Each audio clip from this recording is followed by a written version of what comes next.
వసంతవల్లరికి స్వాగతం. ఈనాటి వసంతవల్లరిలో పాఠకలోకానికి సుపరిచితురాలు, సుప్రసిద్ధ కథా రచయిత్రి శ్రీమతి జలంధర చంద్రమోహన్ గారి రచన చిత్రశిల వింటారు. ఈ కథ వారి కథా సంపుటి పూర్ణిమలోనిది.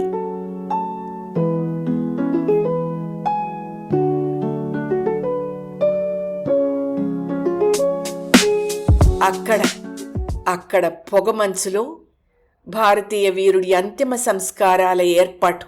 ఆ చుట్టూ రాళ్లగుట్టలన్నీ పువ్వులు పూచాయా అన్నట్లు అపరిచితులే ఆత్మీయంగా అందించిన పుష్పగుచ్చాలు చెదురుమదురుగా. ఎక్కడో దూరదేశాన ఉన్న అతని తల్లి కన్నీరు కలిపి పన్నీరు సేవలా కురుస్తోంది సన్నని తెలిమంచు. అది చిత్రశిల. ఎవరితను? ఎక్కడివాడు? ఏ ప్రాంతం? ఏ రాష్ట్రం? ఏ కులం? ఏ భాష అని మృత్యువు తన ఒడిలో తలవాల్చిన ఆ వీరకిషోరాన్ని అడగదు. అతను నా బిడ్డ, భారతీయుడు అంటూ పులకించిపోతూ తనలో కలుపుకొని పునీతుణ్ణి చేస్తోంది బహురత్న ప్రసవిత భారతమాత. అతను భరత్. ఇక్కడ చాలా కోలాహలంగా ఉంది. ఆ పెద్ద మేడలో పార్టీ జరుగుతోంది. పక్కా రాజకీయపు బిజినెస్కి పండగ కళద్ది మర్యాదల పేరంటం జరుగుతోందక్కడ. పెద్దగా పెట్టిన వి ఛానల్ ప్లేట్లు, గ్లాసుల చప్పుళ్ళు, కేకలు, అరుపులు, సీసా పగిలిన మోత, ఇల్లంతా లైట్లు. కాని అదే ఇంట్లో చీకటి వెలుతురు చారికల మధ్యలో గాజు కళ్లతో చూస్తూ కూర్చున్నది వింధ్యేశ్వరి. రాను ఆ అలజడి ఆమె భరించలేకపోతోంది. ఆపండి అని గట్టిగా అరుద్దామనిపిస్తోంది. కాని ఆపి ఆ తర్వాత వివేకం పనిచేసింది. తను అరిస్తే ఏమిటో అనుకుని ఆ హడావిడి ఒక్క క్షణం ఆపుతారు, అంతే. మళ్ళీ మరో 10 నిమిషాల్లో మామూలే. వాళ్లకి తన అలజడి, ఆందోళన అర్థమవ్వాలన్న రూలేమున్నదసలు? ఆవిడకు 3 కొడుకులు, 2 కూతుళ్ళు. భర్తకు డబ్బు, పలుకుబడి ఉన్నాయి. అందుకని ఎవరి మంచి మాట వినక్కర్లేదన్న హజం ఉన్నది. పిల్లలకు అంతే. పెద్ద కొడుక్కి లంచాలను చూడందే సూర్యాస్తమయం కాదు. చిన్నవాడు పట్టుబడని రౌడీ షీటర్, ఏ దుర్మార్గానికైనా వెనకాడడు. ఇంక కూతుళ్ళు ఇల్లాలితనం కింద ఎదుటివాళ్లను ఎద్దేవా చేసే ప్లాస్టిక్ నవ్వుల సీతాకోక చిలుకలు. ప్రపంచంలో అంతా వీళ్లలాంటి వాళ్లే అనుకునేది వింధ్యేశ్వరి. అతడు ఆ ప్రశ్న అడిగేదాకా. 2 ఏళ్ల క్రితం 3వవాడు భరత్.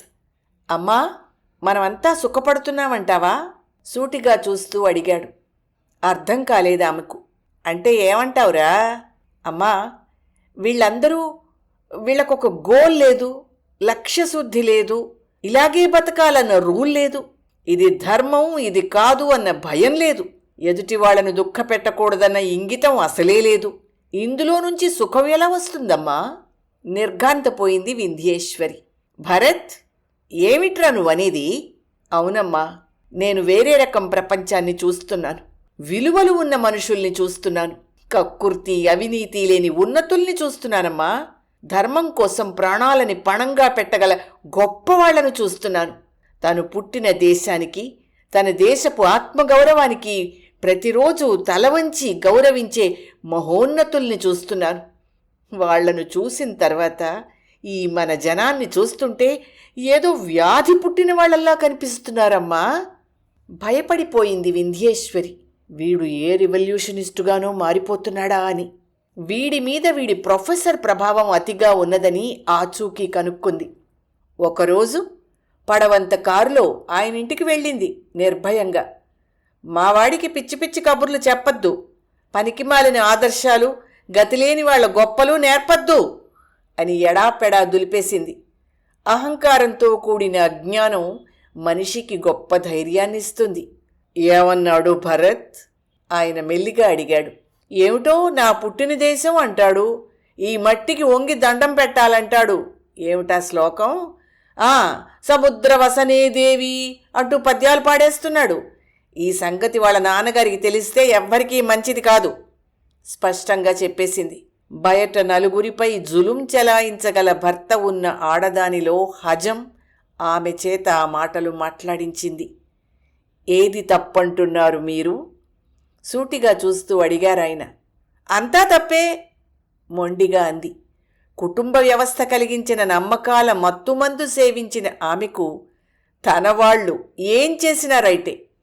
కళ్ళ కింద ఆమెకి చారలు. ఒంట్లో ఊరిపోతున్న అనారోగ్యానికి పట్టుచీరలు చుట్టి రవ్వల నగలు పెట్టి దాచాలన్న ఈ ఆత్మవంచనకు పేరేమిటో అసలు. తనకేమాత్రం నచ్చనివి తన చుట్టూ జరుగుతున్నా తెలియనట్టు నటించే జాడ్యంలో ఉన్న మనిషి ఆమె. ఏమిటి తప్పు? తన మాతృభూమిని ప్రేమించడమా? ప్రతిరోజు మన చుట్టూ ప్రపంచం శాంతిగా ఉండాలి, అందర్నీ సమానంగా ప్రేమించాలి అని ప్రార్థించడమా? ఏది తప్పు? మన చుట్టూ గాలి, నీరు, భూమి, ఆకాశము, అగ్ని అన్నీ తేజస్సుతోనూ ఓజస్సుతోనూ వెలుగుతూ శాంతి కలిగించాలని కోరడమా? భరత్కు నేను జాతి వైరమో కులపు మత్తో ఆచరించలేని ఆదర్శమో ఎదుటివాళ్లను నిలువునా ముంచగల వంచనో ఆత్మవంచనో నేర్పించడం లేదే. ఆయన మాటల్లోని స్పష్టతకు మంచు ఘనీభవించినట్టున్న పదునుకు వణికిపోయింది వింధ్యేశ్వరి. కాని తొణకకుండా బెణకకుండా, ఏదో పిల్లవాడు చిన్నవాడని ఏ దారి పడతాడోనని భయపడ్డానంతేనండి అని సెలవు తీసుకుని వచ్చేసింది. కాని ఆమెకు ఆయన మాటలు మరుపు రాలేదు. తమ కులపు వాళ్లకు తప్ప తన దగ్గర ఉద్యోగం ఇవ్వడు భర్త. కాని వాళ్లే తనను దాటిపోతున్నారని తెలియగానే జాలి లేకుండా అణగదొక్కేస్తాడు. తన మతంలో ఉన్న ఏ గ్రంథంలోని మంచి మాటల మీద నమ్మకం లేకపోయినా కలహాలు కార్చిచ్చులు రేకెత్తించడానికి తమ మతాన్ని ఉపయోగిస్తాడు ఆమె తమ్ముడు. మధ్యాహ్నం 12 దాకా పూజలు చేసి కాని మేడ దిగని బావగారు బయటకొచ్చి కమ్యూనిజం మాట్లాడతాడు.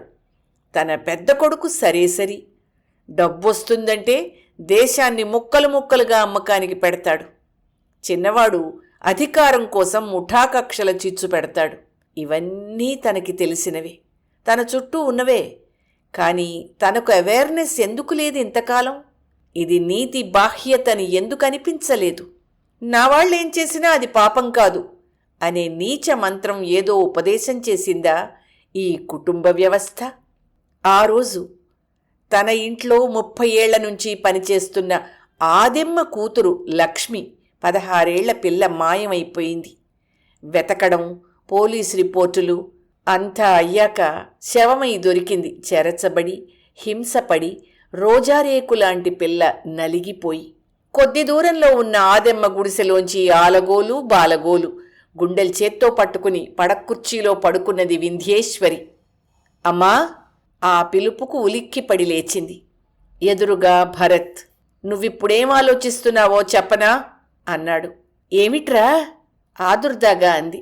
లక్ష్మికి జరిగిన కిరాతకంలో చిన్నన్నయ్యకు భాగం ఉన్నదేమోనని భయపడుతున్నావు. ఉండకూడదని దేవుళ్లకు మొక్కుతున్నావు, అవునా? భరత్, నోరు ముయ్! ఒక్క అరుపరిచింది ఆవిడ. అరవకమ్మా, నీకు తెలుసు నేను చెప్పేది నిజమని. అమ్మా, జీవితంలో జరగకూడనిది ఏమిటో తెలుసా? మనందరము తింటూ తిరుగుతూ హాయిగా ఉన్నట్టు కనబడుతూ లోపలేదో చచ్చిపోతున్నట్టు గుర్తించకపోవడం, దేనికి పద్ధతిగా స్పందించలేకపోవడం. నువ్వు ఇంతమంది బిడ్డల తల్లివి. పైగా లక్ష్మి మన కళ్ల ముందర పెరిగింది. ఇప్పుడు నువ్వు న్యాయంగా ఈ అన్యాయం చూసి బాధపడాలి. ఆదెమ్మను ఓదార్చి ఆదుకోవాలి. కాని నువ్వేం చేస్తున్నావు? అన్నీ తప్పుగా చేస్తున్నావు. దీనికి కారణం ఇందాక చెప్పానే, లోపల ఏదో చచ్చిపోవడం. అమ్మా, దయచేసి దాన్ని చచ్చిపోనీయకమ్మా అంటూ వెళ్ళిపోయాడు. అవాక్కయ్యలా కూర్చుండిపోయింది ఆ రోజు వింధ్యేశ్వరి. ఆ తర్వాత దేశసేవ అంటూ సైన్యంలోకి ఎవరి మాట వినకుండా వెళ్ళిపోయాడు భరత్. భరత్ వెళ్ళిపోయిన తర్వాత కానీ తనేం పోగొట్టుకున్నదో, ఎవరిని పోగొట్టుకున్నదో అర్థం కాలేదు వింధ్యేశ్వరికి. తన అంతరాత్మ ఆ బిడ్డ, తనకు ఆలోచించడం నేర్పిన గురువు. అప్పుడప్పుడు వాడి దగ్గర నుంచి ఉత్తరాలొచ్చేవి. ఇంకా బతికే ఉన్నాడా వాడు? ఎప్పుడో చస్తాడు. అదృష్టం అందలం ఎక్కిస్తే బుద్ధి బురదలోకి దొర్లిందని ఇలాంటి జీవితం వదులుకొని ఏమిటో ఇలా వాగేవాడు చిన్న కొడుకు భరత్. కచ్చ పుట్టేది వింధ్యేశ్వరికి. ఏం చేయాలో తెలియదు. భరత్ను తలుచుకుంటే కడుపు చెరువైపోయేది. అతణ్ణి తలుచుకుని ఇంత అన్నం కలుపుకు వెళ్ళి ఆకలేసే పిల్లలకు పెట్టొచ్చేది, చదువులు చెప్పించేది. భరత్ బట్టలు గుండెలు కానించుకుని మౌనంగా దుఃఖపడేది.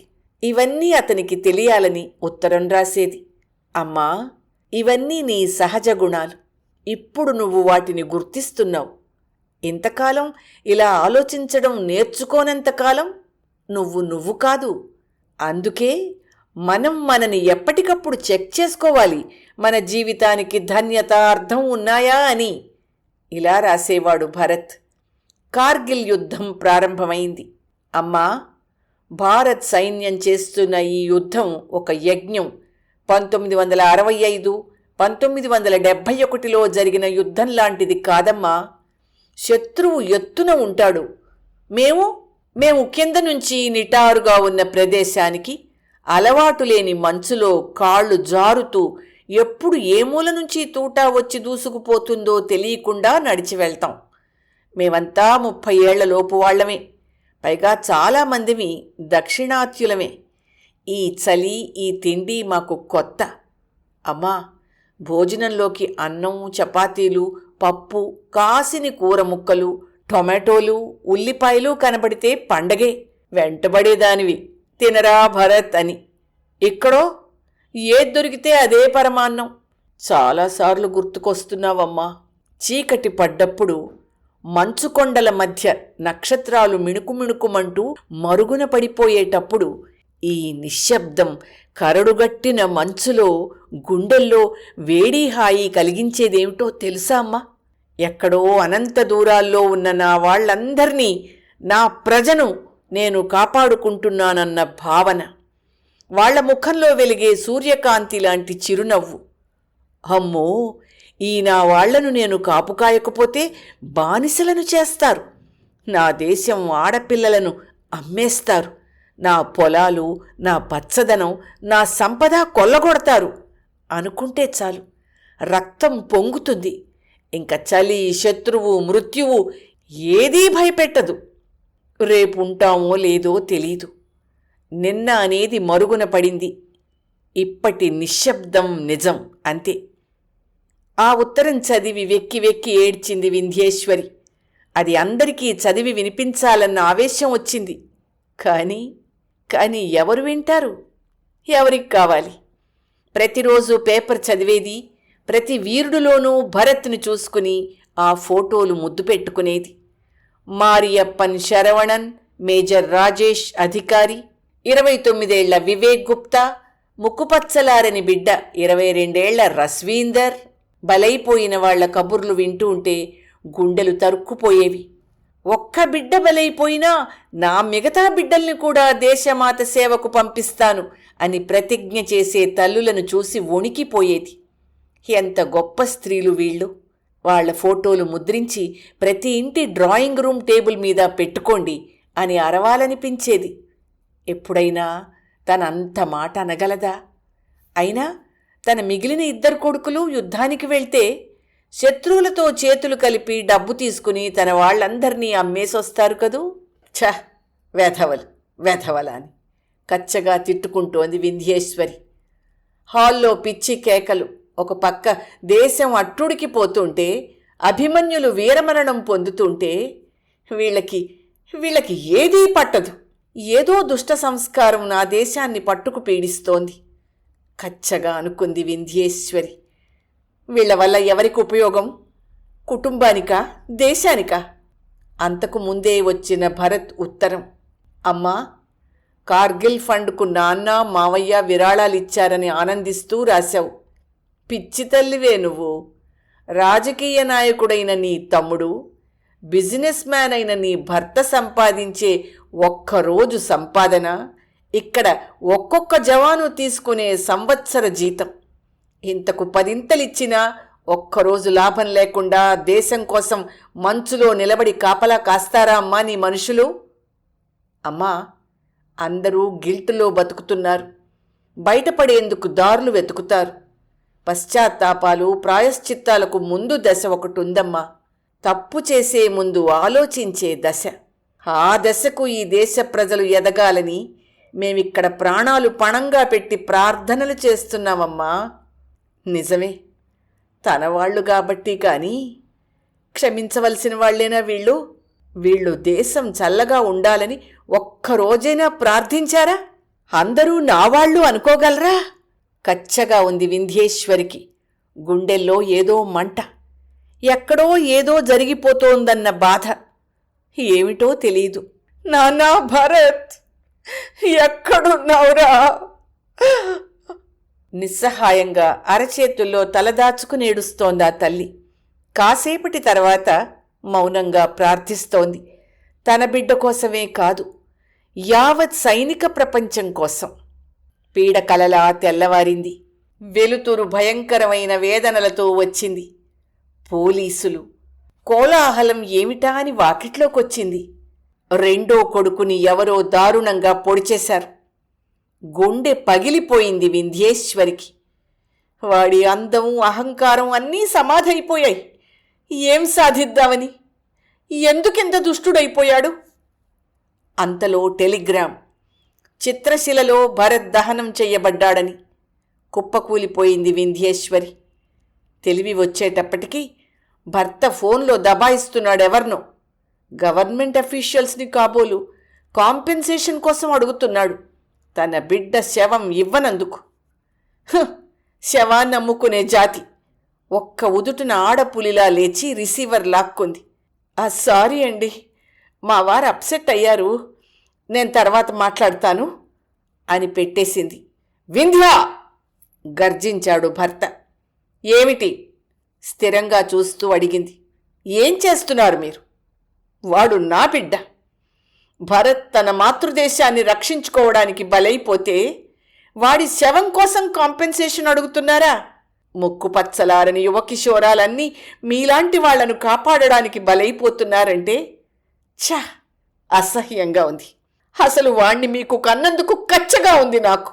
ఎప్పుడూ చూడని ఆ మనిషిలోని మనిషిని చూసి భయపడ్డాడు భర్త. అందుకు కాదు, వాడి శవానికి మనం కొరివేగా పెట్టండి. మీ సరదా తీర్చడానికి మీ రెండో కొడుకు శవమై వాకిట్లో ఉన్నాడుగా. వాడిని సరిగ్గా పెంచక దేశానికి వాణ్ణి కొరివిగా చేశాం, చాలు. వాడి పక్కన పవిత్రమైన భరత్ శవమా? ఒకవేళ ఉన్నా పెట్టి అపవిత్రం చెయ్యొద్దు. వింధ్య, ఇద్దరూ నీ పిల్లలే, అవునా? అయితే వాడు వీడు ఒకటి కాదు, ఎప్పటికీ కాదు. ఈ దేశంలో జరిగే అన్ని చావులు ఒకటి కాకూడదు. భరత్కి లక్ష్యం ఉంది, ఆదర్శం ఉంది. అడుగు మాట తూచి వేసేవాడు. గుండెల్లో పవిత్రమైన ఆలోచనలు, కళ్లల్లో తేజస్సు ఉండేవి. వీడికి, ఈ వెధవకేమున్నాయండి? ఏముండేటట్లు పెంచాం మనం? దేశమంతా నా భరత్కి జోహార్ అంటుంటే వీడికి, ఈ వెధవ చచ్చినందుకు జాతరలు చేసుకుంటున్నారు జనం. వీడు వాడు ఒకటెలా అవుతారు? అవాక్కై కూర్చుండిపోయాడు భర్త. ఆ మర్నాడు ఆర్మీ ఆఫీస్కు వెళ్ళింది వింధ్యేశ్వరి. శోకమూర్తిలా ఉన్న ఆ మాతృమూర్తిని ఓదార్చారంతా. కాంపెన్సేషన్ బీద జవాన్ల బిడ్డలకు భరత్ తరఫున ఇచ్చేయండి స్థిరంగా చెప్పి రాసిచ్చేసింది. బాబూ, ఒక్క మాట. చిత్రశిల ఎక్కడుంది? నైనితాల్లోని హల్ద్వానీ లోయలో ఉన్నదమ్మా. అది 500 సంవత్సరాల నాటి శ్మశాన వాటిక. ఏమ్మా? ఆప్యాయంగా అడిగాడు ఒక ఆఫీసర్. ఏమీ లేదు. అక్కడి నుంచి ఒక గుప్పెడు మన్ను నా బిడ్డకు జ్ఞాపకంగా తెచ్చిపెట్టగలరా? తప్పకుండానమ్మా. కదిలిపోయారు ఆఫీసర్లు. ఏదేదో చెప్తూ ఓదార్చారు. ఎంత ఆప్యాయత వాళ్లకు. భరత్ చెప్పినట్టు ఏమిస్తే వస్తుందది? ఎదురుగా బోర్డు మీద కన్నీళ్ల మసక మధ్య నుంచే అక్షరాలు కూడబలుక్కుని చదివింది వింధ్య. మీరు ఇళ్లకు తిరిగి వెళ్ళేటప్పుడు మా గురించి అందరికీ చెప్పండి. మీ అందరి భవిష్యత్తు కోసం మా వర్తమానాన్ని త్యాగం చేశామని చెప్పండి. గభాలున కొంగులో ముఖం దాచుకుని వెక్కి వెక్కి ఏడుస్తోంది వింధ్యేశ్వరి. భగవంతుడా, ఈ వీర జవానుల రక్షణ పొందే అర్హత ఈ నా ప్రజలకు కలిగించు అని ప్రార్థిస్తోంది కన్నీళ్లతో.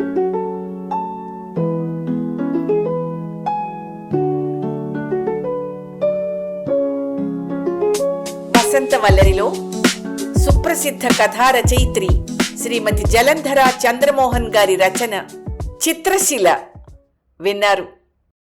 వసంతవల్లరిలో ఇవాల్టి కార్యక్రమం మీకు నచ్చిందని ఆశిస్తున్నాను. అందుకే లైక్ చేసి మీ మిత్రులకు బంధువులకు లింక్ను షేర్ చేసి మీ అమూల్యమైన అభిప్రాయాన్ని నాకు కామెంట్ బాక్స్లో తెలియచేయమని, వసంతవల్లరికి సబ్స్క్రైబ్ చేయమని విన్నవించుకుంటూ మీ వసంతలక్ష్మి అయ్యగారికి సెలవు. మరి థ్యాంక్ యూ. వసంతవల్లరి మిత్రులు, శ్రేయోభిలాషులు, వీక్షకులు, శ్రోతలు అందరికీ ఒక విజ్ఞప్తి. గతంలో లాగానే ఎప్పటికప్పుడు నా కథలను విని స్పందన తెలియచేయమని కోరుతూ, నేను చదివిన కథ మీకు బాగా నచ్చినట్టయితే తప్పకుండా హైప్ ఆప్షన్ నొక్కి నన్ను ప్రోత్సహిస్తారు కదూ.